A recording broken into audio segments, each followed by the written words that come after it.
I would tell myself to definitely not think that I'd follow my friends. Try your best in everything that you can. I would tell myself not to worry as much about my GPA or my grades, and that really what comes first is like my mental health and like the amount of sleep I'm getting generally. What you really have to do is you have to stay motivated.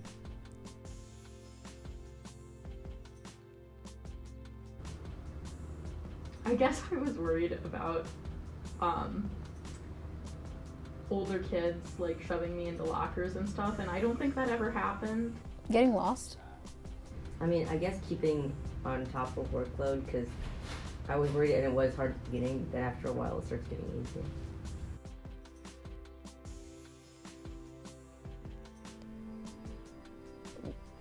Well, time management, but you have to get better at it as you go along. Honestly, I'd say the pressure put on you by the school, because you expect a lot of work going into high school because that's what we've grown accustomed to in the media. But all of a sudden, when you sit down with your guidance counselor, you start talking about college, you start talking about AP, IB. It seems they're all pushing you one way if you're one kind of student and pushing you away from it if you're another kind of student. It takes away a sense of freedom, really. I didn't realize like managing my stress was going to be so hard. Lost in a crowd. One big mess up. I think it's not about you. The schools we keep. Friendships and failures. I think, so I joined the crew team and then I was a coxswain, so we got a gold medal at a regatta recently, so. Well, being a freshman, enrolling in honors courses, definitely. Having the opportunity to be a part of the IB program. Yes. No, but I have cried at home because of school. Yeah, I have. When we were doing a science experiment and the stuff got in my eyes. Yeah, I cried a lot. For a while I cried pretty much every day at the high school. But I don't think I've cried here this year at all. I remember I missed class the day we finished reading Of Mice and Men, and when I took it home and read it, I broke down. That's a sad ending to a book. I've cried multiple times since I got here. Yes, I cried because I was really stressed about, again, projects and stuff. I don't think that's happened, but I'm sure it will eventually. Which time? Definitely. 2 times. I would really appreciate it if there was some sort of class like preparing us for the adult world. Administrative skills. African American history, because we all have to take history classes, but none of them really paint that picture. Financial literacy, because that's just so important. I think a really good class to take would be nutrition and physical education. A communication class. Okay, I'm very partial to psychology. AP Psychology has been my favorite class at the high school. I think it's a really important class to take because, I mean, how are you supposed to understand other people if you don't know how people work? Training dragons. A life skills class. Definitely some type of financial aid. I am a little disappointed that there is no history class or anything about Latin America, because it's such an interesting history, and you get every other continent pretty much. Tired all the time. Stressed. But I'd say most of the time happy, but sometimes nervous. Tired. Proud. Stressed. Welcome. Interested. Stressed. Tired. Everything, really. But if I had to choose one thing, I would almost say not so much overwhelmed, it's just there's so much emotion just all the time. There's just almost too much to process at once.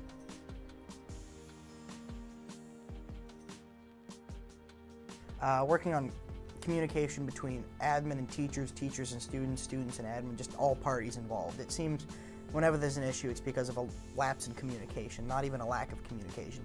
I would change how centered it is on technology, because, I don't know, the amount it is can create, it just creates a weird thing where, first of all, there's studies proving where like taking hand notes is better, and then there's the whole financial element, so people with lower income don't have access as much to internet and stuff. And they're trying to make it more equal, but it's not going to be as equal. The segregation in the classrooms, the honors, maybe some of the honors classes aren't, but definitely the AP classes are white as a sheet, needs to change. I think probably that we should look a lot deeper into people's backgrounds before we hire them.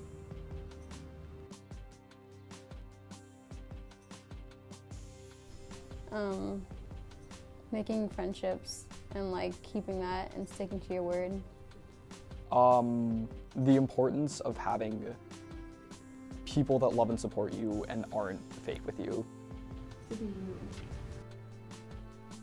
Not worry about others and to always worry about yourself, because at the end of the day, you're here for yourself, not for anybody else. Probably just don't be so mean to each other. Challenge yourself. Shaker is full of opportunities, and I try to take advantage of as many opportunities as I can. That mental health really is the most important over like any grades or any whatever, yeah. Bands, because I love music and I love playing and especially marching, and going to that class every day puts a smile on my face. I think the pressure will stick with me the rest of my life. With the Shaker, I'd like learning to ask questions. At one boat race, I steered a boat into a tree. What do you think is the most important thing for Shaker to change? Listen to what students have to say. Do you feel comfortable in Shaker? Some of the time.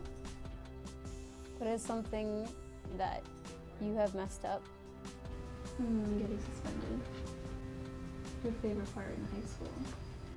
I'm a portfolio student, so I get 2 periods a day to just create. Do you think that your high school experience at Shaker would be the same if it was at another high school? I would say no, especially given the location of Shaker, because it's a big school and it's a diverse school. I'm not sure exactly what the breakdown is by ethnicity, but it's far different from any other school in the area. And I feel like having that experience is different from many other schools. Do you think that the student body should be more directly involved with administrative decisions? Yes, definitely. I would say we definitely need more say in how the school runs. If you could change one thing about your school experience this year, what would it be? I just came into high school and just thought everything was going to be okay, and like it was going to be this easy, transfer and change, but it was a drastic change in terms of like freedom and stuff like that. Looking at your friend group, do you share the same racial background or ethnicity? I think for us it's that a lot of us are first-generation Americans, so we come from similar backgrounds and we have like kind of similar upbringings. Like my friend that's Korean and I always talk about like how similar like our family's backstories are, even though we live on totally different continents and whatever. But I think that I also think it was a funny coincidence that that's how things turned out, but yeah. If you could transform one thing about yourself to better fit in, or like, would you do it? And what would it be? I wouldn't take myself too seriously. Has there been somebody in the school, whether a teacher or a friend, who's really just had an impact on you and changed you fundamentally as a person? Yeah, okay. I want to tell a story. So I had Mr. Scanlon for physical science and chemistry my freshman year, and I haven't really told this much before, but the beginning of sophomore year, it was the 3rd week of school, and I get hit by a car coming to school, and I had so much adrenaline I didn't even feel the pain. I get up, and I walk my bike over to the rack, and I lock it up, and I walk into school, and I tell my Spanish teacher, you know, I got hit by a car. That's why I'm late. Just like, go see the nurse. So I went to see the nurse, and I got everything taken care of. You know, I was fine. And after school, I go to check my bike, and the entire front wheel is damaged. I just didn't notice because the thing is bent in half, and I didn't notice because I had so much adrenaline running through my veins. And Mr. Scanlon sees me, and he's such a kind guy. He walked with me over to his house, put it in his car, drove me and the bike over to, I think, Bicycle Boulevard, and then we had it repaired, and then he gave me a ride home. And that was really cool. It's an act of kindness I never experienced from a teacher before. Such a large act of kindness that will stick with me for a long time. What's the most admirable quality about Shaker Heights High School? I would say one of the most admirable qualities about Shaker is that students can talk freely about how they feel and what's going on in the school. Sometimes we're not heard as clearly as we would like, but I'm thankful that I grew up in a place where students' voices are valued in addition to what we're learning in the classroom. Thank you to everyone who is a part of this video, and thank you for watching.